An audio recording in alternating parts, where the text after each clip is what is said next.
What a privilege. I have this opportunity to facilitate this session on charter schools. I'm actually next to four people who I consider to be heroic in this work and who I have tremendous admiration for. So we're going to go right down the panel, just introduce ourselves to everybody, and then I'm going to facilitate a conversation with our esteemed panelists.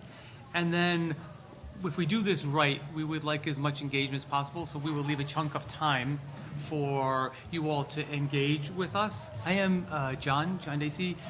I lead the Broad Center, which is a portion of the work that is funded by Edith and Eli Broad, and the center is part of the organization that develops system leaders across the United States for breakthrough results in catalyzing equity. So we develop superintendents, CMO leaders, and chief state school officers, and then provide executive coaching when they're in those positions. And then prior to that is 23 years as a superintendent of schools in a variety of states, California, Rhode Island, Maryland, and most recently had the privilege of working for the youth of LAUSD, and 3 kids, all teetering on independence would be the way I would put that. I wouldn't say grown, and all live here in Los Angeles. And welcome to our session. Thank you. Ebony? Good afternoon. My name is Ebony Lee, and I'm a senior program officer with the Bill and Melinda Gates Foundation. I am based in Washington, D.C., and not in Seattle, although that's the headquarters for the foundation. And I've been at the foundation for about 8 years, and my portfolio of work consists entirely of the work that we do across the country focused on charter schools. So whether it's the programs that are happening during the day or the policy and advocacy that leads to greater equity with charter schools, that's what I work on. I'm Carrie Penner, and I am a director of the Walton Family Foundation. We've been involved in education reform and improvement since the early 1990s. Across the United States, we work currently in 13 different cities and 23 different states on policy issues, as well as improving educational options for all students. My involvement has really been since the early 1990s. My background is in education policy, and I am based in Northern California. Hi, I'm Ponce. I'm the CEO of Camino Nuevo Charter Academy, which is a charter management organization here in Los Angeles, serving over 3,400 families. We have a geographic focus, so all of our schools are just a couple miles from here in the Pico Union, MacArthur Park communities. We have pre-K through 12th grade, basically we're just trying to afford kids opportunities that are not defined by their zip code. And I've been part of the charter movement since 1994. That was a founding member of the 10th charter in LAUSD back in 94. I'm also the first in my family to go to college. I'm an immigrant myself and grew up in Pico Union, so I'm running schools in the community where I grew up in. Hi, my name is Julie Maier, and like John, I have some children teetering on adulthood who keep me very busy, but my passion is also really working for the Charter School Growth Fund. We're a national nonprofit, and we support the growth of great charter school leaders who want to grow into networks of schools like Anna. Currently, we have 50 organizations around the country that we support together.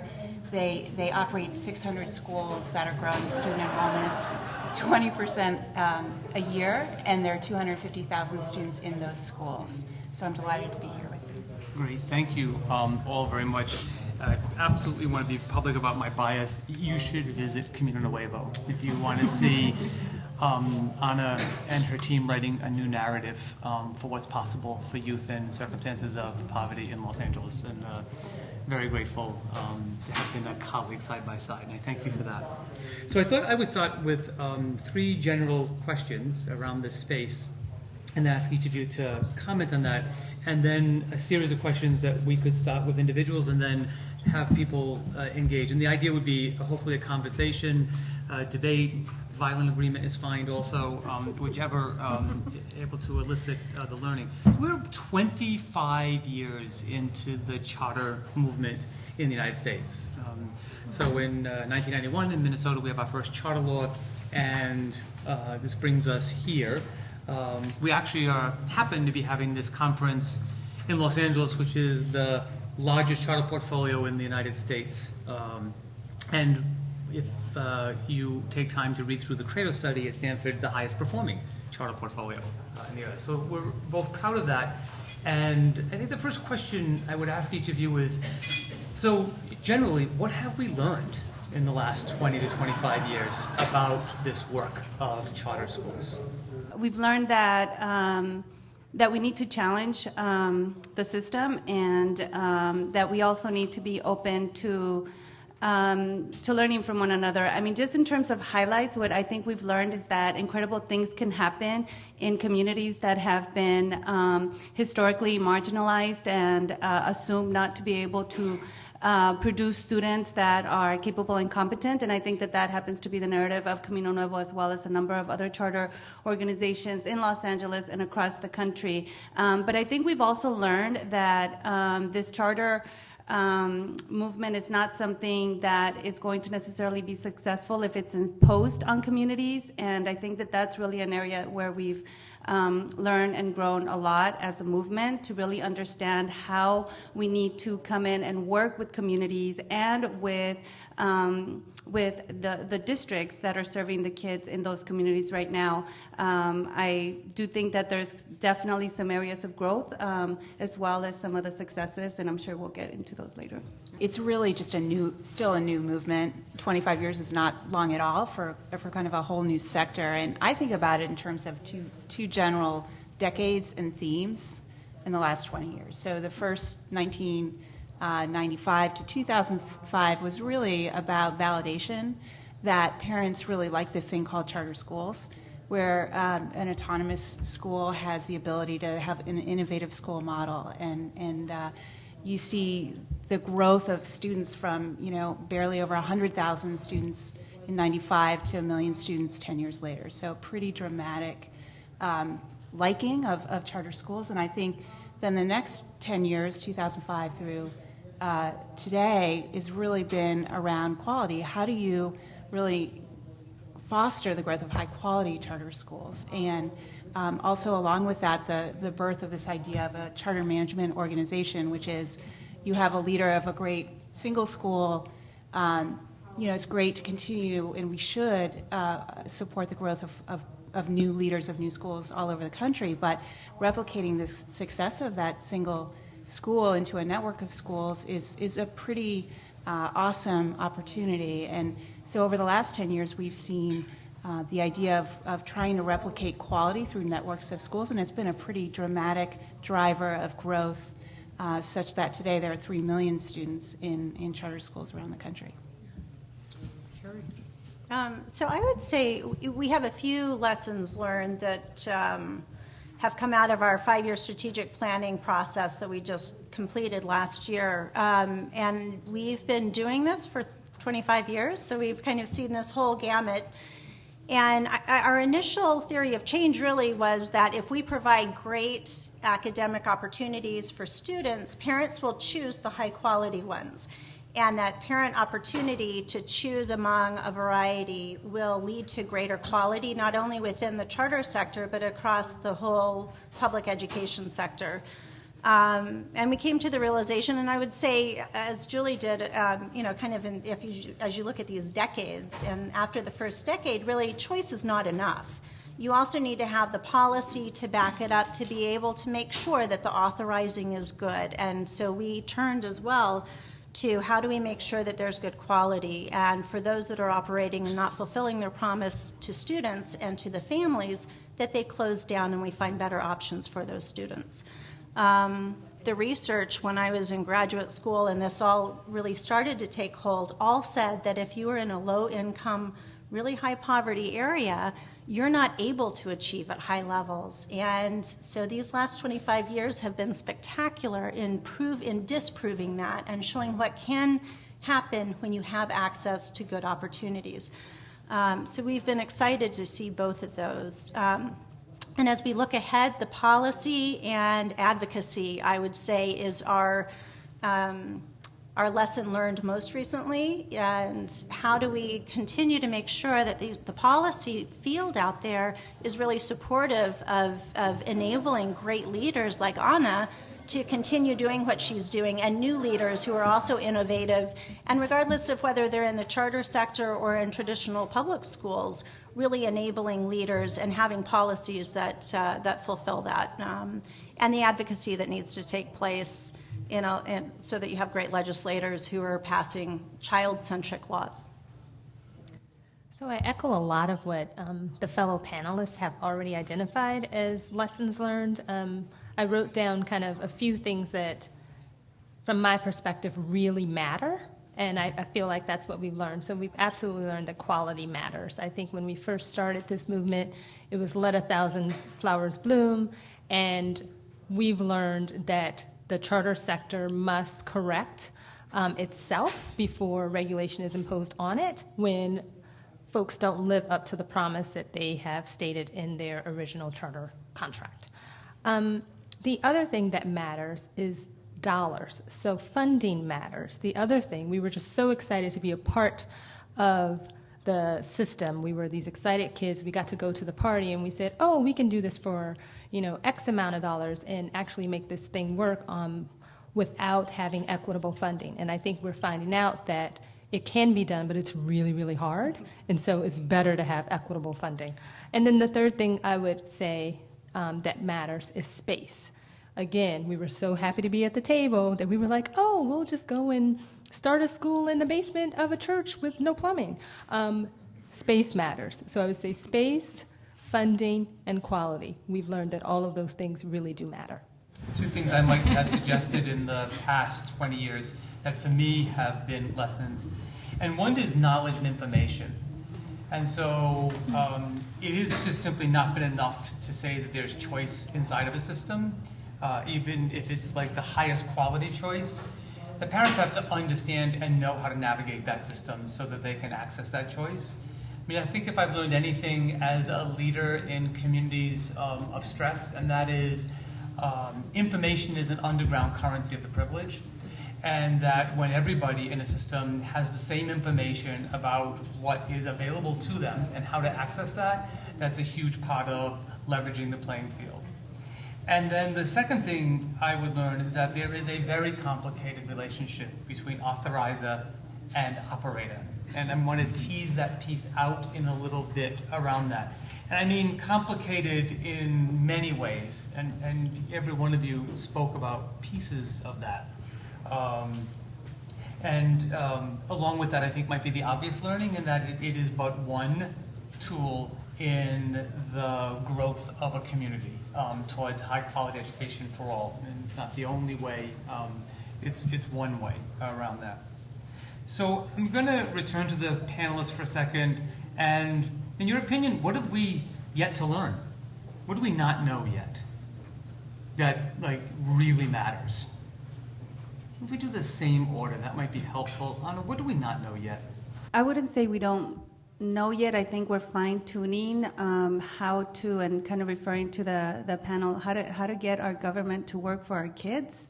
And that goes through, the work of advocacy and getting engaged in elections and getting the right policy makers elected so that they can support child-centric agendas. I think we're learning that work, and I don't think that we put a lot of focus on it early on. And we've started to realize how critical that work is.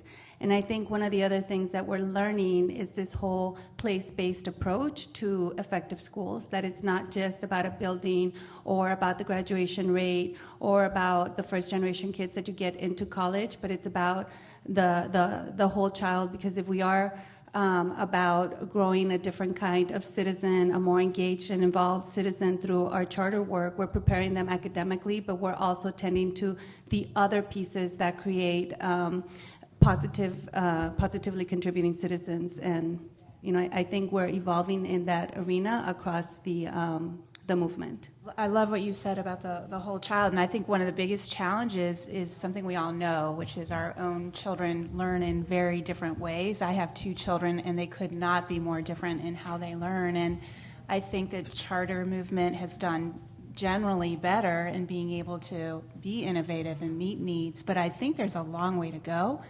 and I think it comes down very often to the teacher in the classroom, and teaching children and meeting them at their needs in one classroom is very challenging, and I really think it would be great to see a lot of innovation, and philanthropy can be a part of that in terms of preparing teachers for classrooms for the next 10 years to be able to really have the tools, the training, and the support to meet each child's need. One of the things I see when I'm traveling across the country that I'd love to see more of is collaboration, and not just collaboration and sharing best practices across charter networks or charter schools, but across district lines. And I think that one of the things we haven't learned yet, and I think that we need to own our responsibility in creating the situation that we're in now, is that the charter, it's charter or public schools, and the way that we've set it up is it is either the definition of success of charter schools is based on how much better they are than traditional public schools, and I think that gives that it's a disservice to everyone who is in those either one of those environments, leading schools, working hard every day as a teacher, leading networks or school districts. And so I think that if we can, one of the main things is that we need to learn how to collaborate, how to share innovations, and how to embrace each other across this as we focus on what's right for the kids. And neither one of those environments owns that, and yet it ends up becoming this adult discussion. And so so collaboration, innovating together. And making sure that we're serving all students well. There are a number of student populations that we really need to do a much better job of innovating for, identifying what environments work best, special needs students, English language learners, students who are in the foster system across the country, and how do we really reach those students and make sure that we have policies and schools that, or programs within schools that are really identifying and making sure that we are nailing it on making sure that they have a lifetime of opportunity and success. The last one I would say on that is how we define success. And what does success look like? We want all children to be able to have a lifetime of choices and opportunity, and it doesn't need to mean a 4-year degree or a graduate degree. It's really about having a lifetime of choices in what kind of a career you go into and what your job looks like. And if you're satisfied with doing what you're doing, we feel like that's what our end goal is, and we're not at that point yet. We focus much more on a 4-year degree as that definition of success. So I'll echo a couple of things that I heard as things that we're still learning. The first is really how to make education student-centered, and training the professionals that are in front of our kids every day to do that in a way that allows students to drive their own learning. And we have tons of different names for it, whether it's personalized or blended, but getting us to a place of more competency-based learning, I think, is something that we're still figuring out. In terms of policies, and I don't think this is unique to the charter community, but I think we hear about it a lot, and this is particularly around the area of discipline. Charters have gotten a reputation, and in some cases I feel like it is a bad reputation for their discipline policy, but really figuring out how you continue to educate children while you're also disciplining them, meaning less time out of school and focused on disciplinary tactics that keep students in school and maintaining the learning while you're also teaching them those lessons. Thanks. So this sounds wonderful. So why is there controversy? So I asked that as a person who worked through this experience. And I'd be very interested in how each of you have observed the points of controversy that have occurred. Carrie, I think you said it explicitly, and that is the tug between adult family-centered policies and youth-centered policies has been an incredible point of controversy. So I would start with that. Where else do you all see why other points of controversy? So, I mean, I'll say the obvious one. Unfortunately, this turns into a battle over dollars. In an arena where there are limited resources and everyone is seemingly fighting over this same pool of dollars, there is real tension. And while I feel like it is a false choice that is presented to parents, at the end of the day, I think a lot of it stems from this fight over funding. I think change is hard, and when you have something that's such a significant part of our country, change is even more difficult. When you have an organization, regardless of whether it's a public organization, a company, change is hard. And I think that it's a shift in thinking, and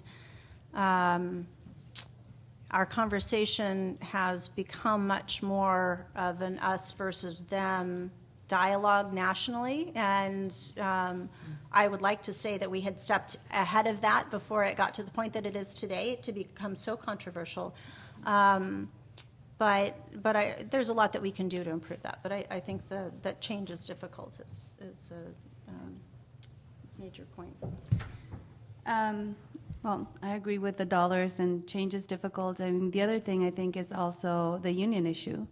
A lot of charter schools are not unionized, and Camino is unionized, and we're fine. But that's a real tension in the landscape, and we can argue what the reasons are, but that I think that's one of the big contributing factors to the us versus them narrative, and the players that really fuel that conversation. And I think, just as the charter movement and the ed reform movement, we have to own that we haven't done the best job in the counter narrative and really putting ourselves out there to engage in conversations and trying to understand each other and find that shared common ground to build on.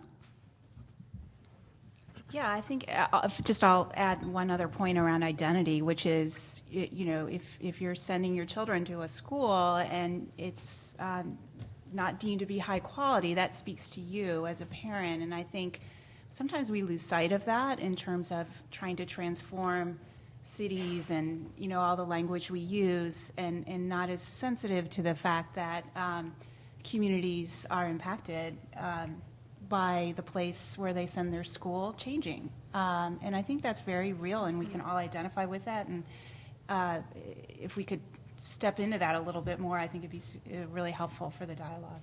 So the first one I'd like to ask those at the table who have been in the business of funding and supporting charter opportunity and charters in the landscape.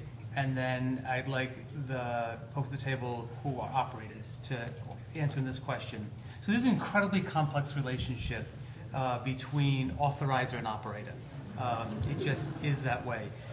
Could you talk about your experience about when that works well?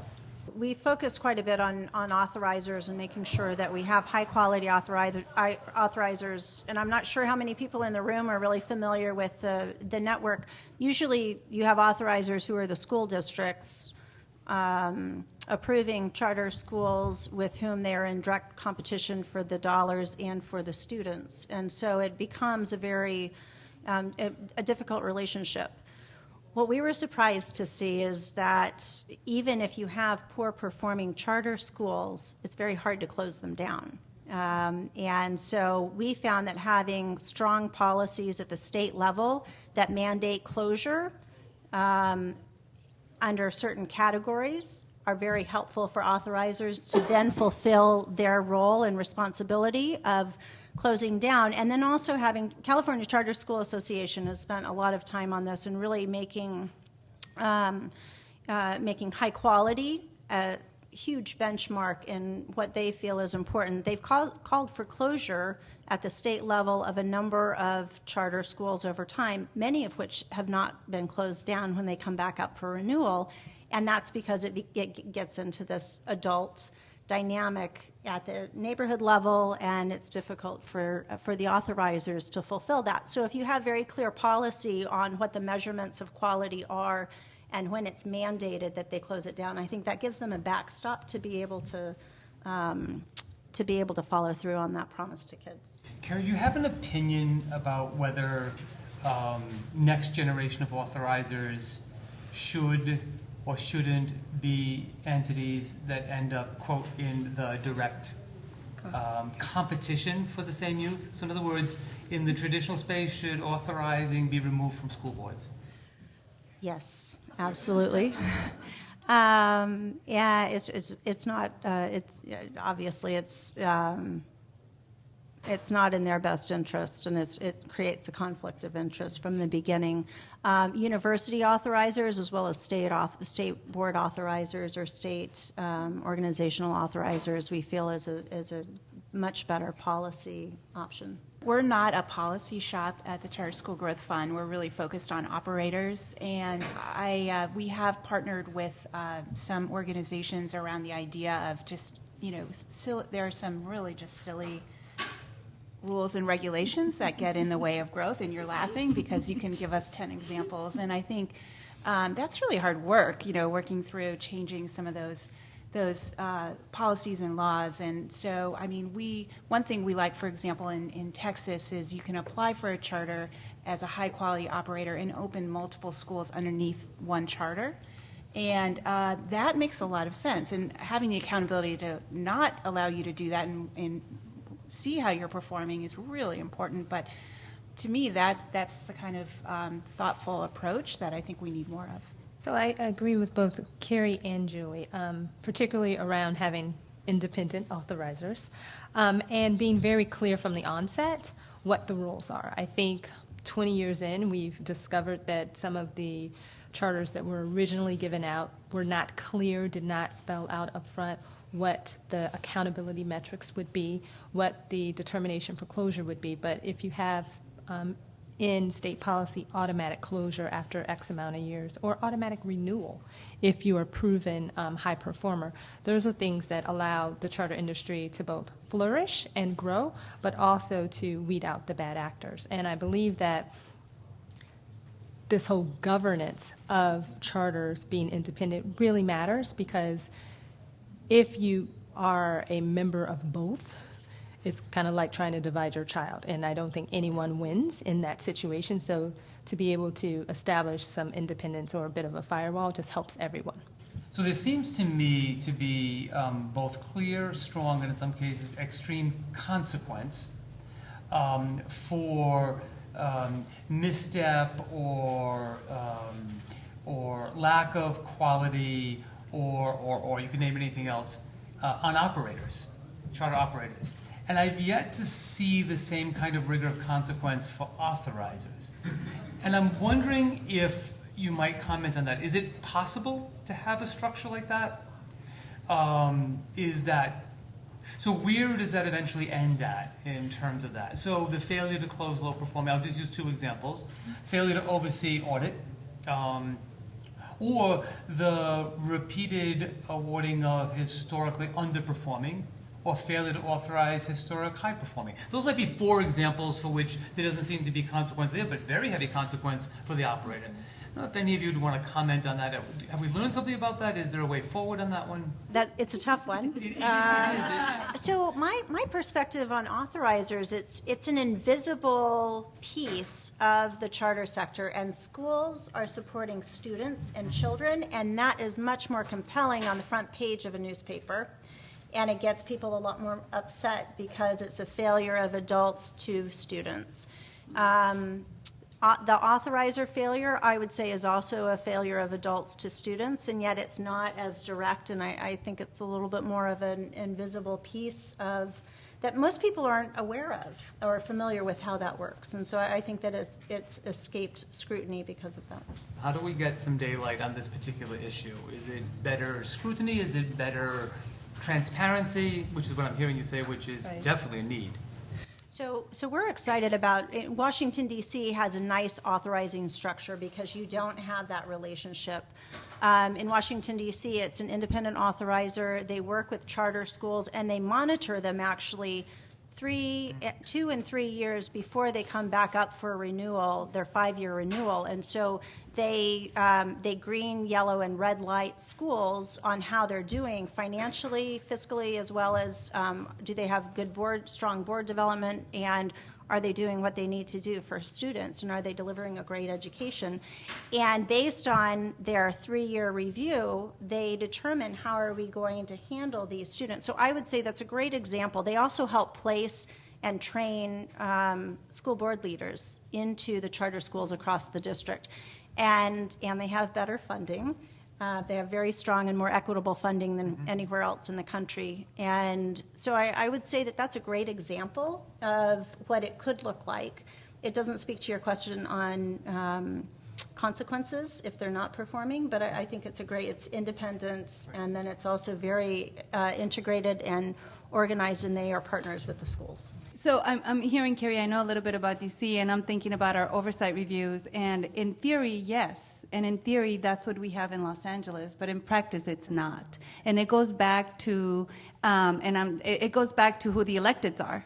And here, they have that vested interest, not just in dollars, but in getting reelected and who their constituency is. And it impacts to be able to monitor in an objective way and have the success that the system in DC has. And I think it's just an inherent conflict. And, that in LA, we're living it right now, this minute, with what happened at last Tuesday's meeting, which was absolutely ridiculous. And the silliness of it, of just kind of like the giving us progress. Just to give you, this one is just really annoying, and it gets to the silliness, and I'm just going to share it. So we got a 3 out of 4 on our governance structure because our board agenda did not say that we were going to provide accommodations for anyone with disabilities.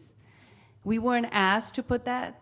And we didn't have it, fine, we'll put it in, but because we didn't know that we had to have it in, they gave us a different score. And that type of trivial consequence. Could you just pause for a second so that people might have a little bit of context? So what you're saying, correct me if I'm wrong, is that the authorizing board judges your schools on a whole variety of issues to determine whether they would renew or allow you to grow.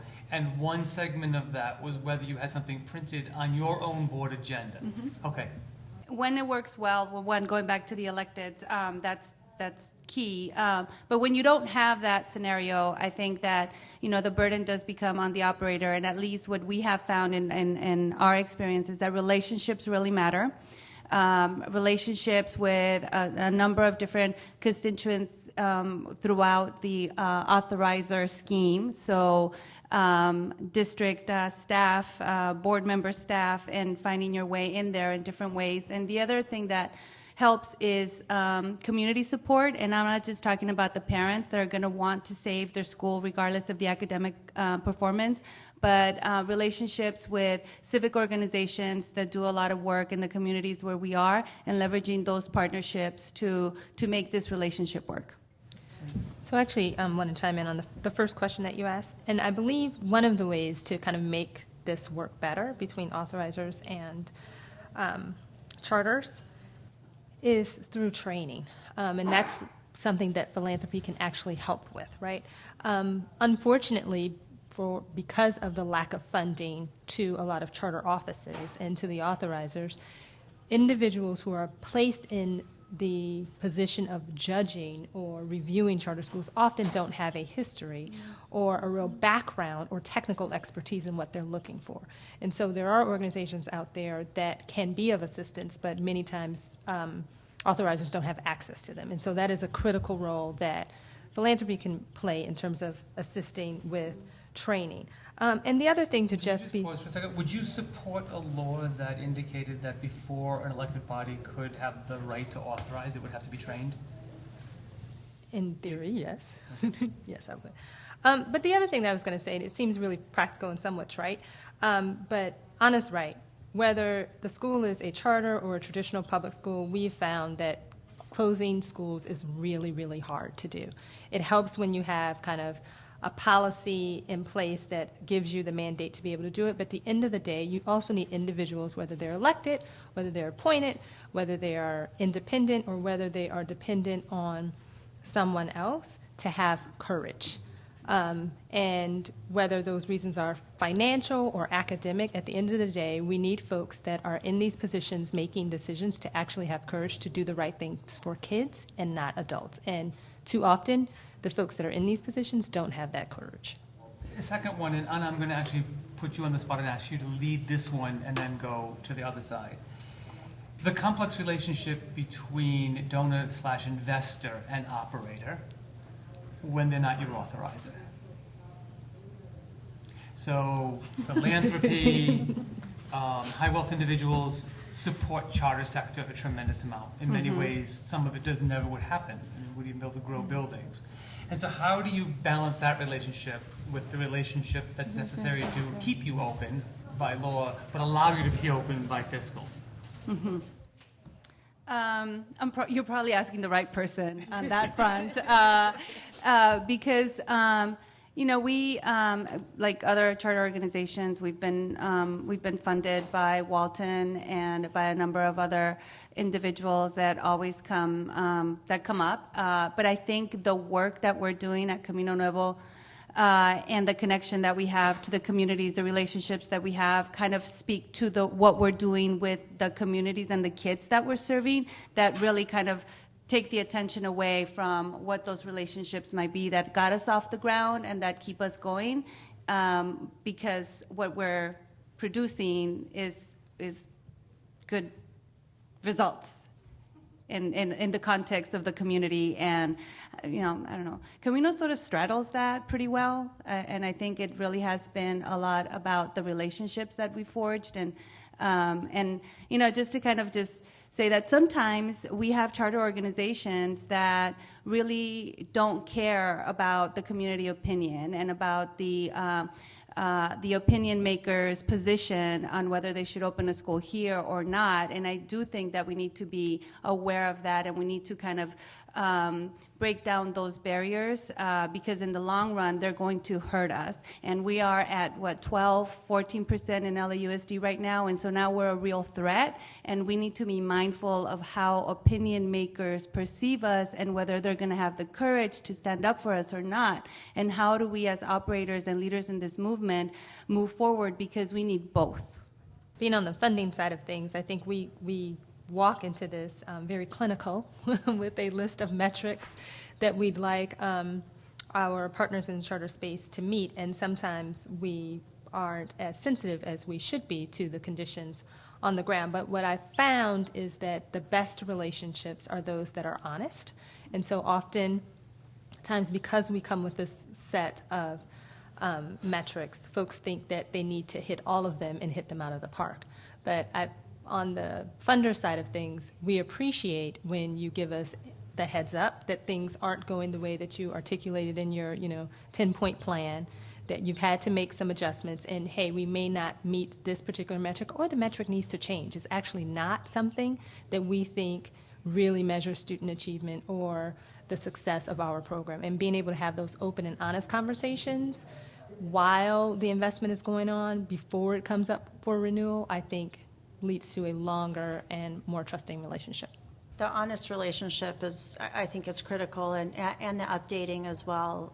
We also use a lot of metrics and have been doing this a long time as well. I think when you get into more sticky situations, and those of us who have been doing it a long time can do this as well, but I think you see missteps when you have someone who's really enthusiastic and wants to come in and ask an organization to expand and grow geographically or size-wise before they have the capacity to do so. And I think the pressure to do that, and the having a large check or a large amount that is coming, if you're going to do something that as a great leader might take you beyond your threshold of what your organization can do and still operate at excellent quality for students. And I think that's really where you get into a difficult situation.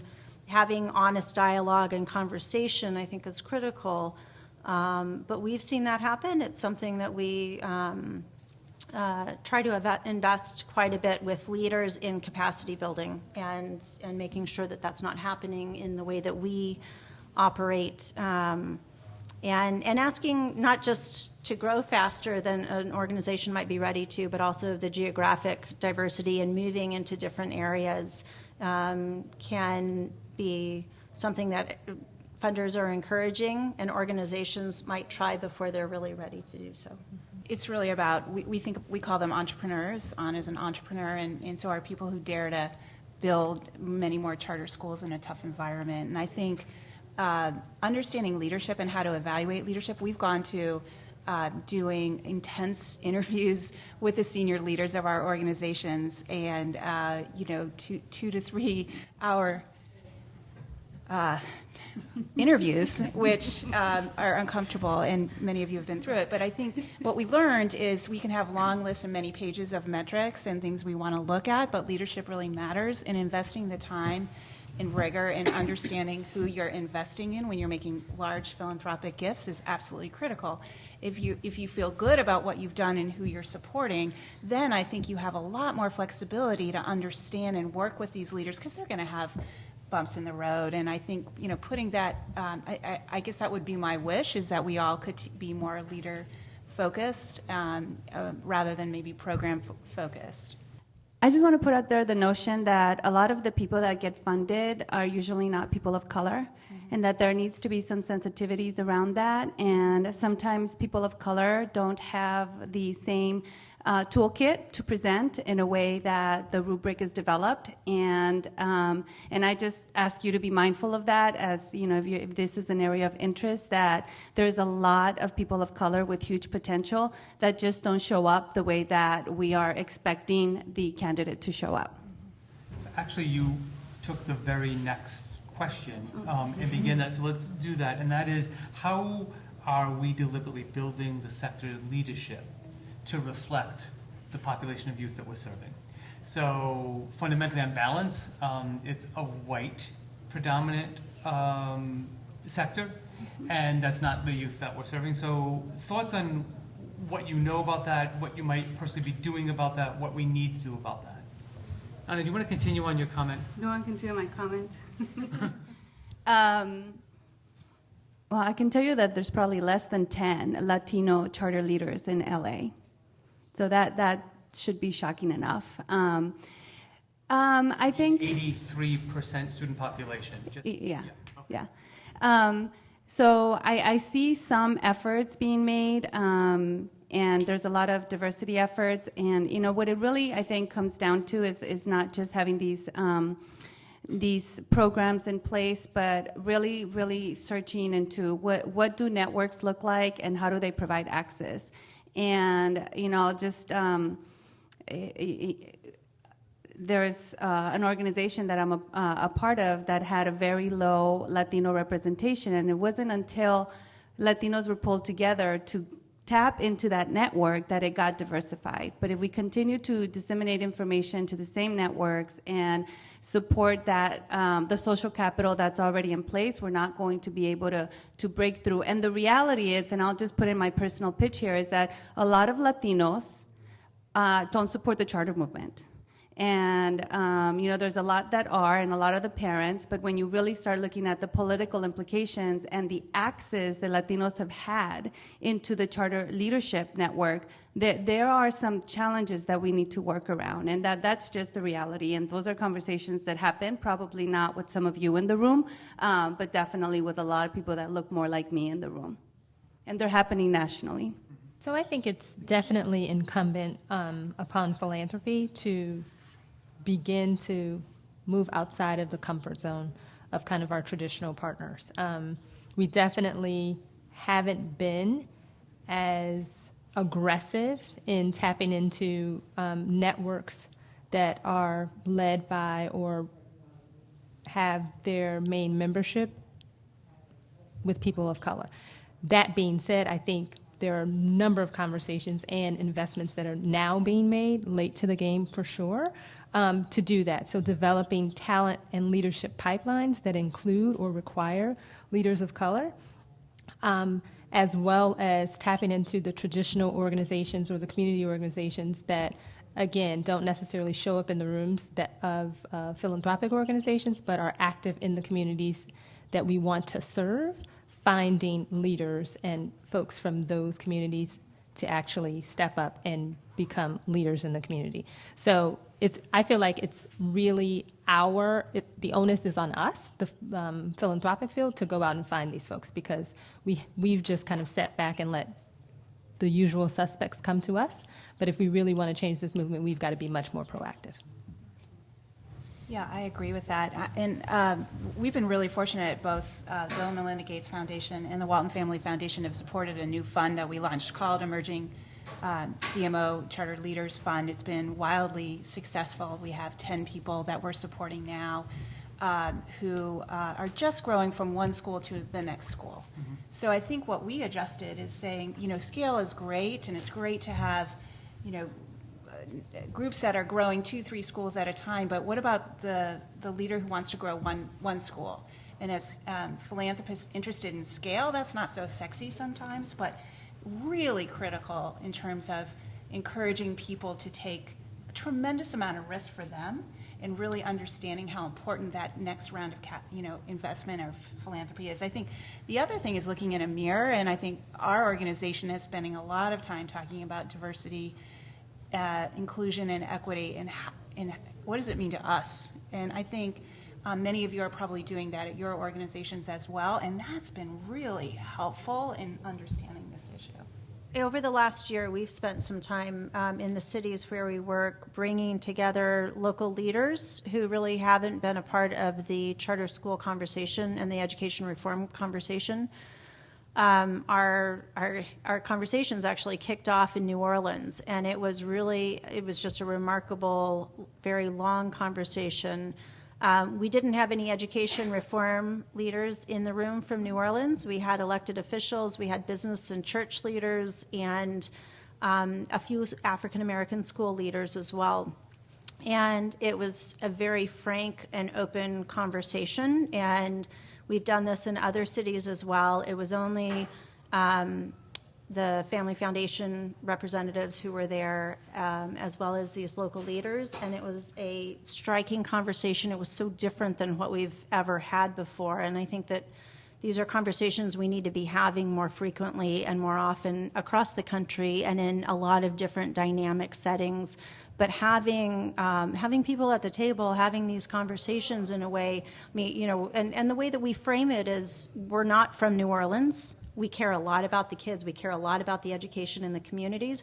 And we haven't made sure that community members were at the table in these conversations. And that's on us. And we need to take ownership of that. And we need to course correct in partnership with community leaders. And I think that just owning our responsibility in the lack of what's happened is really powerful in moving forward and collaborating, how do we do this together and how do we continue this conversation? So I'm excited to see conversations like that starting, and they're coming together, and we're funding a number of different models where it's just the leaders, it's just central to New Orleans and in other areas where it is leaders of color who are coming together to create some of these organizations.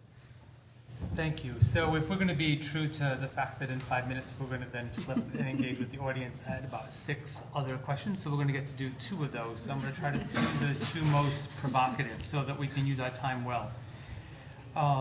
It seems to me, both with direct experience and observed observation across this country, that at a certain point in the scale of growth of charters, conflict emerges. And I think we began by saying what some of those reasons are around that. Are we at an inflection point with the charter movement right now in this country? Is there a chance that we are at a set of limits at the way it's been going now? New Orleans is the highest district in terms of percent of students who are in charters. In Washington, D.C., it's just under 50%. Once they hit 25%, there was a shift at the district level, And we ended up the district ended up shifting to mayoral control over the traditional DC public schools, and they were able to bring in a number of innovative policies into the traditional school district at that point of inflection that I would say happened at 25% in Washington, D.C. And, you know, so I would say it's at different places, but geographically we're at such different levels nationally that Denver is another great point. Los Angeles is 13%. Well, actually, it's higher. It's more like 18 at the moment. 18%. And yes, I think those inflection points are different based on where you are and the prevalence and the policy environment.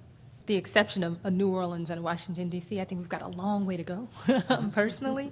We, I think, have all been watching what happened in Washington State. That sets the charter movement back for sure. And I think it's a threat to a lot of other state policies around charter schools. There's still 7 or 8 states without a charter law. So there are very few places where we actually see the level of penetration that a New Orleans or Washington, D.C. has. And so I feel like there's a long way to go. There's been a decent amount of really good research, I would say high quality research on the charter sector. I would say that it pales in comparison to research on the non-charter sector in education. That would be my opinion. If this was a room of researchers, what questions have yet to be answered that really need a good treatment of well done, rigorous research? I think there's an obvious one around what makes a person successful in the long term. So beyond academic readiness for college and career, what are the qualities in terms of critical thinking and being a human being in this world that will drive long-term success? And I would love to see a lot more research in that area. Going back to my community focus, I don't know if you've noticed that, but I think it would be really interesting to see research around, like, just the impact on cities that have developed these achievement districts, or and kind of how that, not just on the academic part, but on like this the perception, the impact on families, on communities, on workforce, it's kind of still early, but I would like to see that. I'd like to see more research around the collaborative efforts that are happening across the country. What really matters, our preliminary research suggests that the closer that we get to the classroom, the longer lasting and more sustained the collaboration is. So if we can get it out of the hands of, no offense, the superintendent level and into the... No offense. Okay. But to the classroom level, so that it's teacher to teacher, what's really happening to impact their classroom instruction and their practice, and what impact is that having on student achievement. So I'd love to see research. Your opinion as to why it has been so difficult for the traditional sector to learn from the charter sector, either in practice, policy, I could go on. Why is that still such a difficult barrier to cross? Let's just go right down the line. I think leadership changing every couple of years makes a big difference. I agree with that, and at least in Los Angeles, I think it's the leadership, and then the middle management is just resistant, and we have to be able to penetrate through those lines of command. I would say the competition, really, that, and the us versus them mentality around it, that the charter sector is better. I would say the charter sector could also learn a bit from the traditional district sector, and having that framing, that's a little more, we're all in this together. So I would say 2 things. I would say it's the lack of a shared vision for the community that they're trying to serve, and it's the kind of refusal to come together around common problems of practice. There are things that are both stumbling blocks to both sectors, and the refusal to get in a room and hash it out. So Ebony, we're going to begin with you. Yes. What keeps you up at night? What are you most hopeful about? What keeps me up at night is, despite all of the progress and innovation that we're seeing in the charter sector, we are still a really long way from closing the achievement gap across the country and actually getting kids to complete college. Most hopeful? Most hopeful. I think that we have I'm in California, so I think I can say Common Core. I think the legal here. yeah, here it's legal. So I think kind of this renewed energy and focus around higher standards and being able to set higher expectations for our kids gives us a goal to shoot for. Thank you. Carrie? Our national discourse, I would say, is what keeps me up at night, and how to expand understanding and that shared learning and conversation. I'm hopeful because I think we've seen incredible progress in the last 25 years, and we see this as we have the urgency of students who are in the system today, but we know this is a really long-term process, and there are more and more people coming to that realization, and we're excited by that momentum.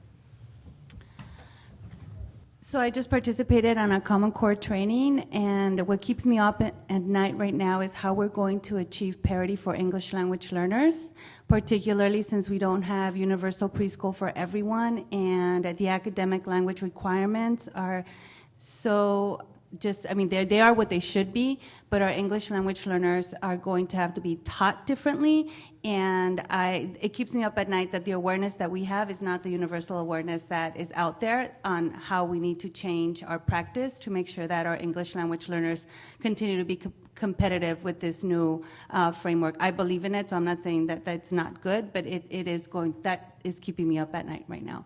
I am hopeful that we are addressing this, what I call the failed promise for our kids, that we are aware that getting them into college is not enough, and that we have to find support structures that help first generations get through college. And now we have that awareness, and we're doing something about it. So waiting lists keep me up at night. I was with Charlene Reed, who's the CEO of the Bronx Charter School for Excellence. It's a fantastic school in the Bronx. 800 students. Her waiting list is 3,700 students. The thing that gives me hope, and maybe I'm playing to the audience, is philanthropy. I mean, it's not going away. There's more and more people who are really engaged in how can we make our schools better for children. And I just see that, being a real positive moving forward. Many of you started by saying why you got into this is the hope that more and more students would have access to high quality schools. And so I'll take as a given, which may not be true, that the ultimate goal is high quality schools for all kids, regardless of whether they're charter or not. And not the ultimate goal is not all charter schools for the sake of all charter schools, although I guess, I don't know. So that last question you asked, John, about what are the barriers to actually having any of these successes that we're seeing kind of get at scale? In any case, there's been a lot of success over the 25 years, and that's great, but we could also say it's been 25 years, we've proved some of these things, like let's get a move on and taking it to scale. What can philanthropy do? I guess and this is really to the philanthropist, what, if anything, are you currently doing within your portfolio or within the broader sense of your foundation to address those barriers, or what could folks in the room who are in philanthropy think about doing?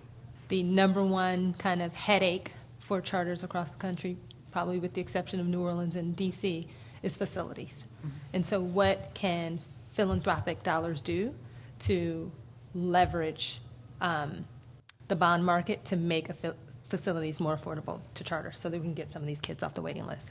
That's a really easy one for philanthropy to step in and help. And we've been talking together, actually, talking about partnerships too. We've been partnering together on a number of different areas, but I think the partnerships across philanthropists and philanthropies, as well as with government agencies, is really helpful, and I think it gets us all where we're trying to go a little bit faster. So those partnerships, I think, really matter and make a big difference, and they're relationship-based and really important. Policy makes a big difference. Our elected officials at all levels of government make a huge difference. And so outside of the foundation, individuals also can focus on who is getting elected to office and what does that look like, because you need great legislators who understand and are focused on kids and doing the right thing for kids.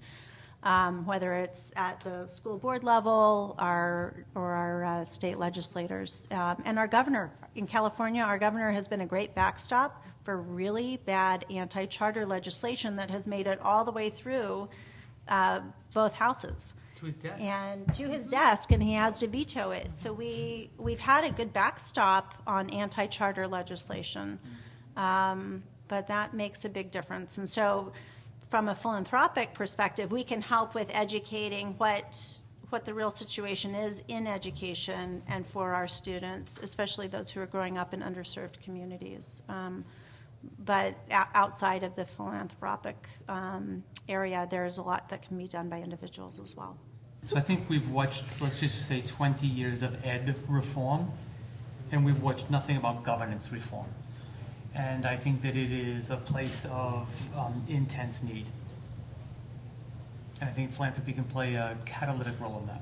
Kim Meredith, and any of you can answer this, and in terms of sort of why I care, I've served on the George Lucas Education Foundation board for 25 years, and so I've been watching this, and we've been more interested in project-based learning, but really improving public education in a broader sense, and certainly have been supportive of charter school movement here. You don't have to. I'll hold it. It's fine.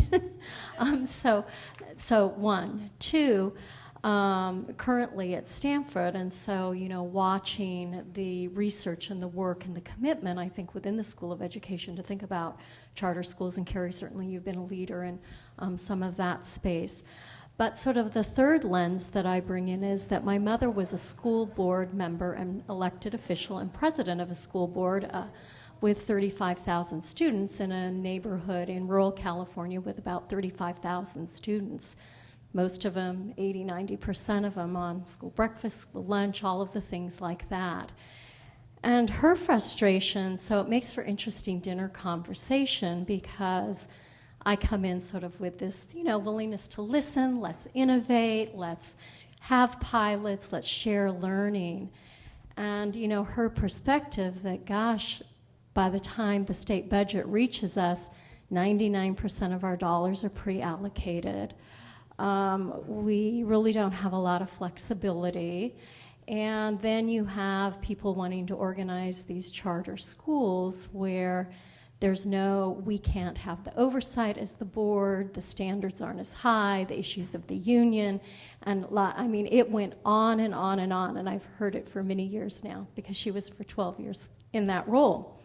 So, I think it really leads me to say, how can philanthropy bring the traditional public education together with the charter school movement so that everybody is lifting all public schools so that we get away from this you versus me, because it has been a long-standing dinner conversation. And she also was on the state professional education board for California. So when I see somebody like that who's been so engaged and so supportive of trying to innovate and do the right thing, but we still can't push her over the top, I feel like we're failing.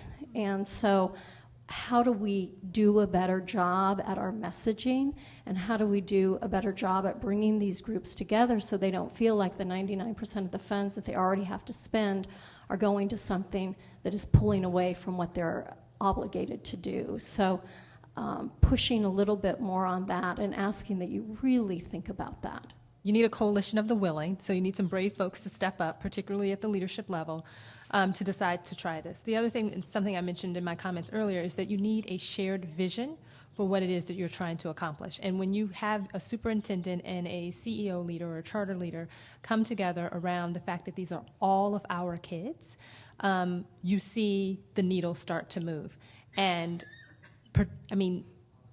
individual tactics that seem to work is that when a school district offers a building, for instance, for a charter school that has a proven track record, then those kids are counted with the district's and the district's accountability. So the district is getting credit for those higher performing charter schools, right? And so in situations like that, we see it happening. And when teachers are in the same building, it doesn't work everywhere. There are definitely some bad stories out there, but when they're co-located, you also see building level professional development and learning taking place, so that if the teacher next door to you, you don't care if she's unionized or not, you just know that she's teaching math and you're teaching math and something is working in her class, so you're going to spend some time observing her class and talking with her to figure out how to make those changes in your own classroom. So I would say that you start with a coalition of the willing, and you begin with a shared vision of where it is you're trying to get the entire district for all of the kids to go.